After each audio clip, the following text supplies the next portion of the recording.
freaking wagon. For those of you new here, this is my 1994 ED XR6 Falcon wagon. Now just to recap, I've had this thing for a little while. I got it with the intention of just doing a quick fix to get back on the road. As we all know, that never happens the way you intend it to. What started out as a quick and simple water pump replacement turned into something a bit bigger. So now the donk has to come out. It has no compression in the rear two cylinders and it's just full of crap. So we'll get started ripping this thing out, get it stripped down, see what the go is, see if it's just something simple as a head gasket replacement or if there's a bit more to it. But won't get itself out, so let's get into it. Just before we get stuck too far into this, I'll just give you a quick update on what the problems are. So that's where the water pump goes. This engine has been open for a little while, so you can just see there's a bit of dust and crap sitting in that spot just in there, but that's not necessarily the problem. Up inside this tube here, there's a lot of crap in there, so I need to clean that out. But the most obvious one is just all this oil down the front. That goes all the way underneath and along the bottom of the sump. Big issue is it looks like there's been a lot of silicone put here, so that's not a good indicator. Either someone's tried to put that there to fix the leak, or the head has been off at some point and they put just a crap ton of silicone in there and it hasn't been enough or hasn't been applied correctly, which is potentially more the issue. So we'll start ripping all this stuff off the outside here, get this thing ready to come out.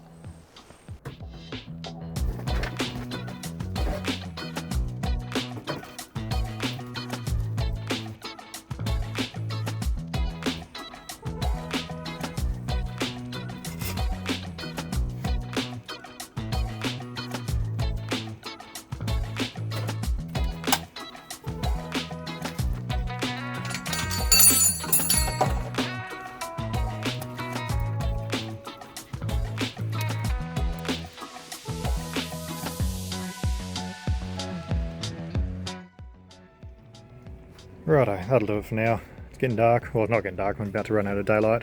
Did everything underneath, took all the bell housing bolts off, took a bit of bolts, that sort of stuff, exhaust.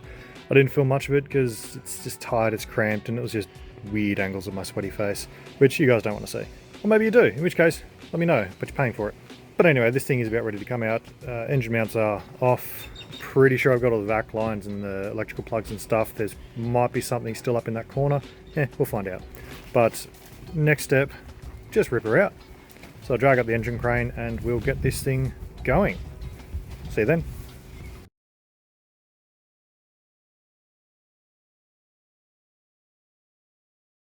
Right, about ready to go. I've got the engine crane, got the engine stand. Just need... Hi. This is Mitch, he's my friend. Hi. I've got Mitch along to help me out with this car. He's quite an expert on this matter. Tell us a bit about your expertise, sir. Expertise, I've had copious amounts of them over the years. They were one of the reasons I actually got into the trade. Yeah, right. Yeah. So a lot of EDs specifically? EDs, a lot of the ED. So you can say that you've had ED for most of your life? Yeah. Wait, what?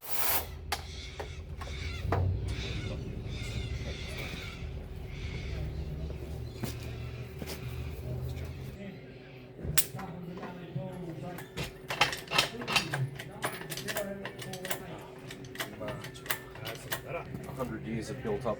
Oh.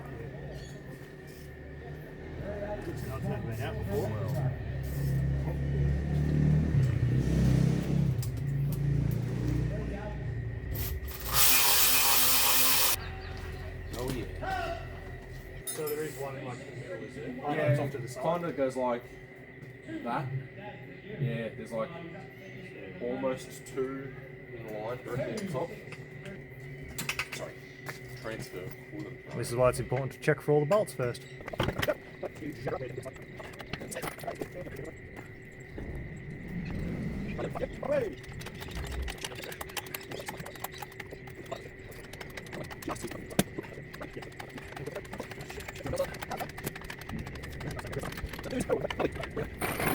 It is the next day. We have an engine, we need to get onto a stand, and now it just needs some bolts to put it all together. Perfect. It's put the two together.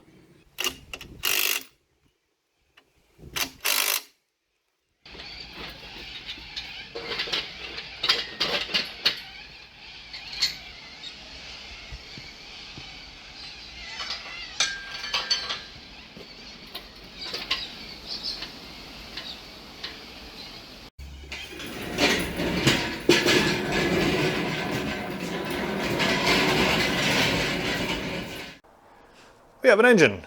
Big, long, bulky, awkward, heavy thing that it is. Although in saying that, I'm pretty sure it's lighter than the engine out of the Statesman.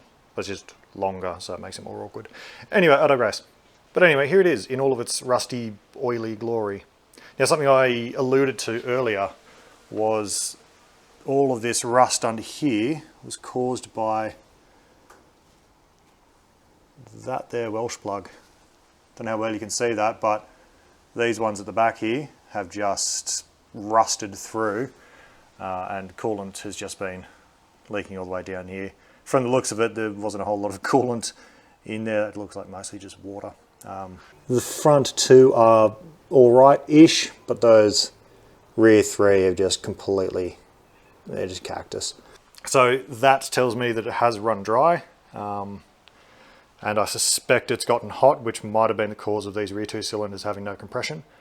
But another thing is, you can see the middle part of that has melted, which it does when it gets very hot. So all of this points to probably going to see some interesting stuff when I pull this head off. It's just sort of confirming some suspicions. And that'll do it for this episode. Thank you for coming along with me for the ride. Next episode, we'll start stripping that thing down to its knickers. We'll find out what has actually gone wrong. See where we can go from there, see what we need to do. For all two of you that are actually still watching at this point, know that I appreciate you, you're amazing. Do us a favour, comment pickle down below. Why pickle? Pickles are freaking cool, and so are you. Keep at it, you glorious bastards, I'll see you soon.